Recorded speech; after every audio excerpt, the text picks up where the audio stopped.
박근혜 정부가 세월호 참사 하루 뒤부터 비밀리에 선체 인양을 추진했다는 겁니다. 뭐라? 이건 또 웬일이야? 이게 지금 구분을 잘해야 돼요. 지금부터는.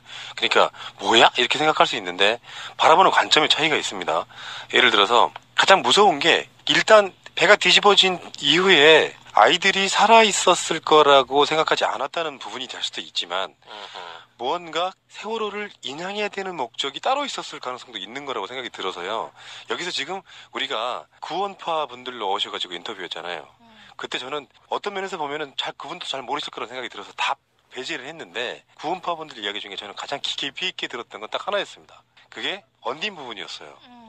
우리는 계속해서 지금 청해진 해운과 세월호를 욕을 했지만 어떤 면에서 보면 그 흐름이나 구조상 보면 언딘을 위한 사고가 아니냐고 의심을 하고 있는 구원파 분들의 시각이 굉장히 특별해 보였다는 거죠.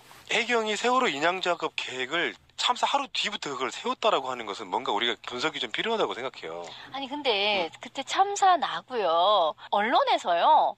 근데 이것을 인양하려면 막 이런 얘기가 나왔어요, 진짜로. 그래서 그때에 아니다.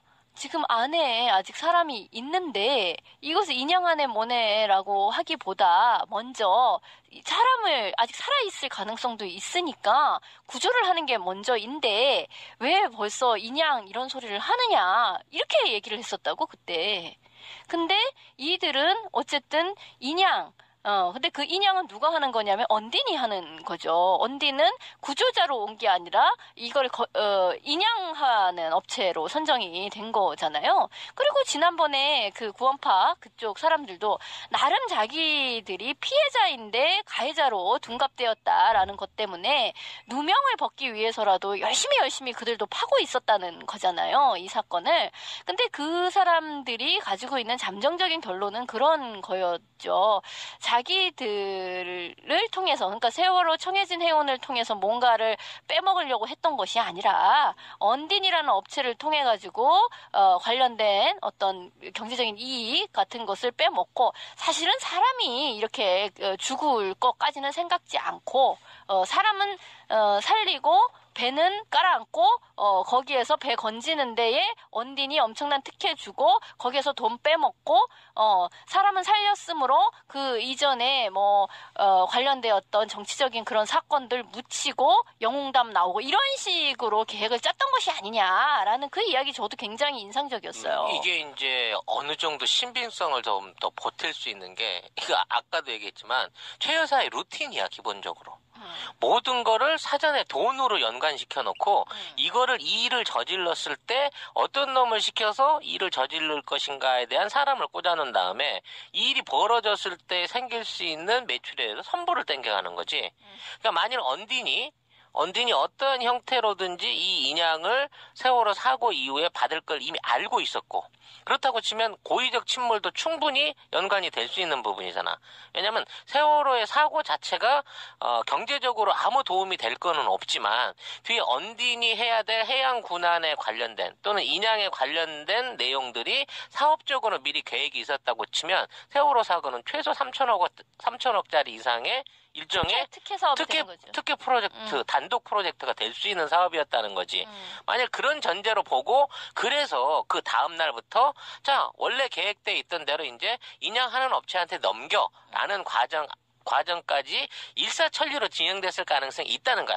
유일한 부분의 문제는 사람들만 희생 안 당했으면 그 다음날 인양을 시작했어도 아무것도 이상할 것이 없었지. 그러니까 배가 너무 급속히 깔아앉았던 것이 어떤 문제 이들로서도 예상치 못했던 미스테이크인 것이고 어쨌든 사람은 안 빠지고 배는 깔아앉고 그랬을 때 언딘이 그 다음날 출동하고 근데 그때예요. 언딘이 이렇게 갑자기 이거에 수주를 받고 막 달려갔다. 걔네들도 그 얘기를 했었어요. 그 언딘 업체에서 우리도 거기에 사람이 들어있어서 사람 구조해야 되는지 모르고 갔다는 거야. 이를테면 우리는 레카차인데 레카차로 갔더니만 안에 구급환자가 들어있어. 구급환자가 들어있어서 우리도 당황했어요 라고 얘기를 했단 말이죠. 그러니까 원래 그래서 그래서 전원 구조라는 오보가 나온 거까지를 포함해서 그게 원래 짜맞춤으로 이루어져 있었던 한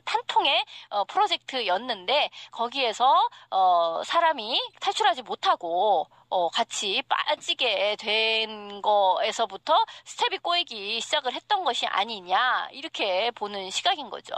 구조 얘기라든지 뭐 희생자 그 당시는 이제 군안 필요로 하는 군안 필요자였죠. 안에 갇혀 있는 아이들에 대해서 했던 그 모든 것들 그리고 희생자에 대한 정부의 태도 그리고 그 이후의 모든 것들이 아씨 똥 밟았네 원래는 이렇게 하려고 한 게 아닌데라는 차원 안에서의 어떤 짜증 섞인 어떤 그 태도가 그대로 드러나 보이는 부분일 수 있다는 생각이 들어요. 정말 이건 하나의 잘 짜여진 각본을 중간에서 누군가의 실수로 틀어버린 뭐 그런 부분 안에서의 여지도 이제 심각하게 생각해 봐야 된다는 거죠. 이제 쉬워졌잖아. 언딘과 최 여사와의 금전거래 관계만 찾아내면 되는 거죠. 아니요, 근데 저는 그렇게 보지는 않고요. 저번에 세월호 의혹 시리즈에서 뭐 언딘을 집중적으로 판 적이 있었잖아요. 그 대표의 행보나 그렇죠. 실제로 세월호 사건 난 현장 헬리콥터까지 그렇죠. 특혜로 탔지 않습니까? 중앙에서 온 경찰 간부라고 써놓고 실제 그걸 탄 사람은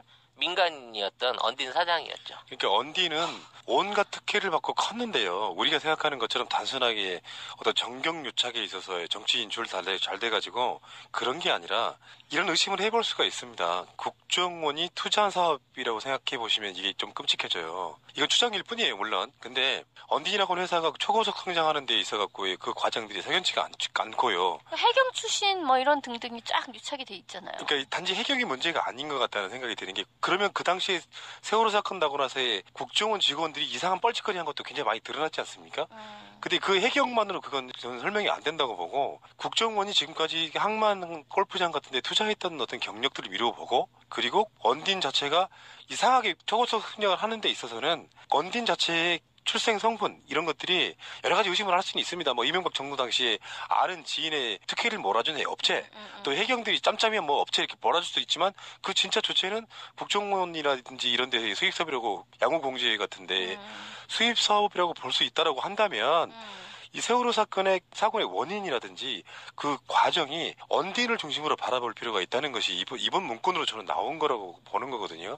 그러니까 뭔가 타겟은 지금까지도 청해진에 온 세월호 이런 쪽이었지만 오히려 그 사건이 일어나고 나서 진짜로 이익을 본 곳은 언딘이죠. 언딘밖에 없다는 그 시점을 한번 바라봐야 된다는 것이죠. 청해진 세월은 망했고. 처음에는 그게 보험 사기로 의심을 했던 사건이 돌고 돌아서 지금까지 언딘까지 온 상황인 거거든요. 그러니까 여기서는 이제 뭐 어떤 기사에는 정부가 국민의 여론을 눈치 보느라고 인양 계획을 빨리 쓰신 거 아니냐 이렇게 말하는 사람도 있고 온갖 해석들은 난무하지만 어쩌면 빨리 이제 뭔가 시세를 수습해가지고 만약에 언딘이 돈을 벌어주게끔 하는 프로젝트였다라고 한다면 그런 쪽 의심도 한번 해봐야 되겠다라고 생각이 드는 거예요. 제 입장에서는. 충분히 가능성이 높은 그걸로 보입니다.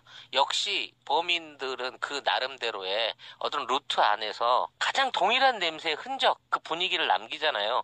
이제 지금 와서 보니까 세월호도 그런 분위기가 감지가 돼요. 아, 그러니까 시그니처다 이거지. 그렇죠. 순환구호법이 만들어지고 나서 모든 해양사고는 언딘에게 몰아주는 법이 그렇죠. 생겼습니다. 그러니까 모든 그 언딘에 관련된 사업들이 그런 거예요. 먼저 법이 생기고 난 다음에 그 법에 맞춰서 언딘이 창업을 하고 그리고 그 수주를 주로 따내죠. 그게 해경급으로 되냐고요.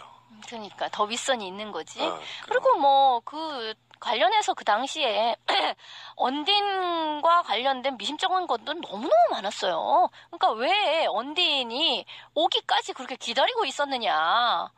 왜 다른 바지선이나 이거는 가까이 가지를 못하게 막았느냐 뭐 등등까지를 포함해서 어마어마한 거죠. 그러니까 처음에는 아예 언딘이라는 이름조차 그쪽에서 알지를 못해가지고 받아 적지를 못했다는 거잖아요. 다시 세월호 사건으로 좀만 돌아가 보면은 온갖 미스테리가 수도 없이 많아가지고 오히려 디테일이 생각이 안 날 정도 뭔가 어마어마한 망치에 맞아갖고 뭐에 맞았는지 기억이 안 날 정도 이런 느낌인데 세월호 사건 나고 나서 물론 실드는 있습니다만 사실상 3일과 4일간인가는 전혀 아무것도 하지 않았잖아요.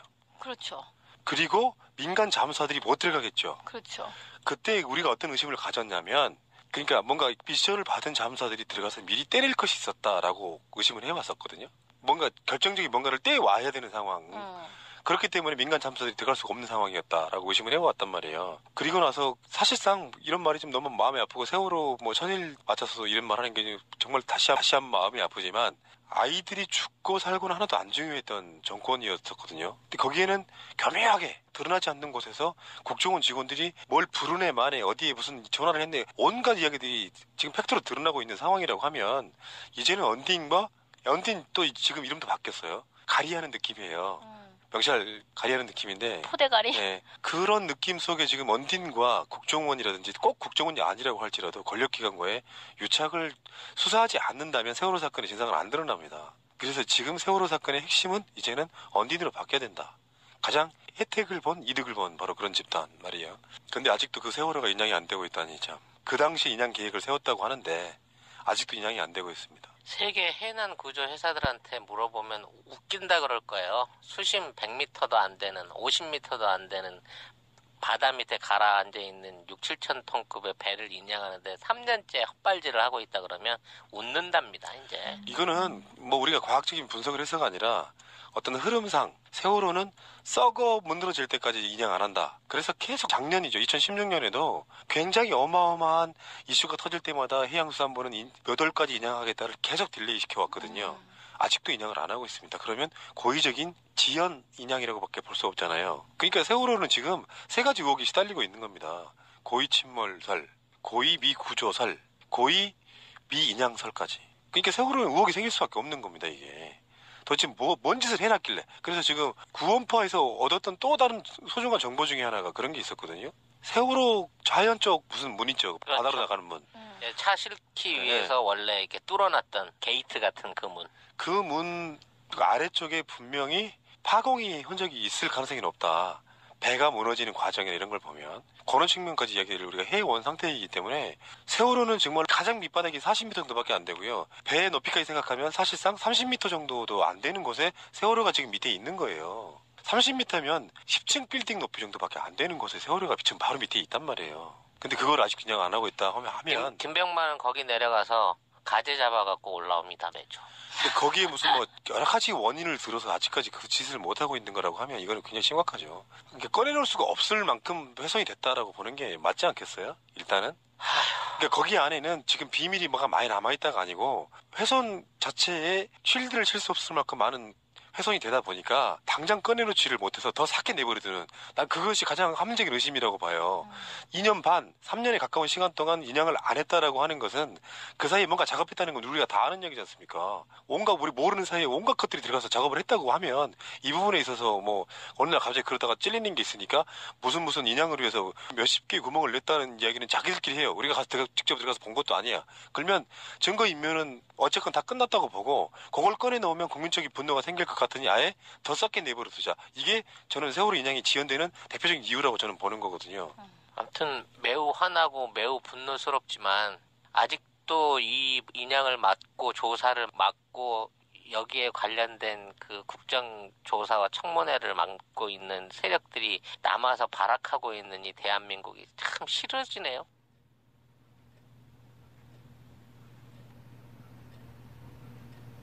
통해서 그러니까 세월호 청해진 해운을 통해서 뭔가를 빼먹으려고 했던 것이 아니라 언딘이라는 업체를 통해 가지고 관련된 어떤 경제적인 이익 같은 것을 빼먹고 사실은 사람이 이렇게 죽을 것까지는 생각지 않고 사람은 살리고 배는 깔아앉고 거기에서 배 건지는 데에 언딘이 엄청난 특혜 주고 거기에서 돈 빼먹고 사람은 살렸으므로 그 이전에 뭐 관련되었던 정치적인 박근혜 정부가 세월호 참사 하루 뒤부터 비밀리에 선체 인양을 추진했다는 겁니다. 뭐라? 이건 또 웬일이야? 이게 지금 구분을 잘해야 돼요. 지금부터는. 그러니까 뭐야? 이렇게 생각할 수 있는데 바라보는 관점의 차이가 있습니다. 예를 들어서 가장 무서운 게 일단 배가 뒤집어진 이후에 아이들이 살아있었을 거라고 생각하지 않았다는 부분이 될 수도 있지만 무언가 세월호를 인양해야 되는 목적이 따로 있었을 가능성도 있는 거라고 생각이 들어서요.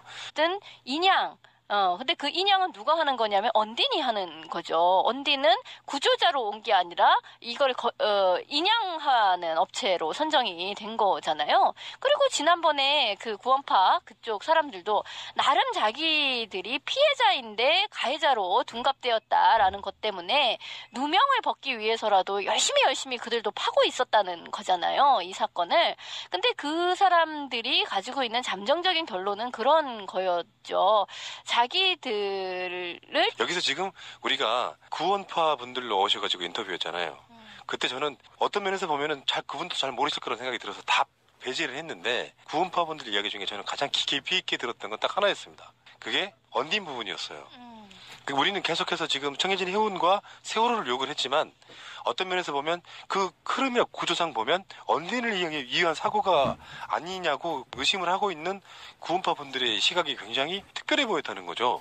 해경이 세월호 인양 작업 계획을 참사 하루 뒤부터 그걸 세웠다라고 하는 것은 뭔가 우리가 분석이 좀 필요하다고 생각해요. 아니 근데 그때 참사 나고요. 언론에서요. 근데 이곳을 인양하려면 막 이런 얘기가 나왔어요, 진짜로. 그래서 그때에 아니다. 지금 안에 아직 사람이 있는데 이것을 인양하네 뭐네라고 하기보다 먼저 사람을 아직 살아있을 가능성도 있으니까 구조를 하는 게 먼저인데 왜 벌써 인양 이런 소리를 하느냐 이렇게 얘기를 했었다고 그때. 근데 이들은 어쨌든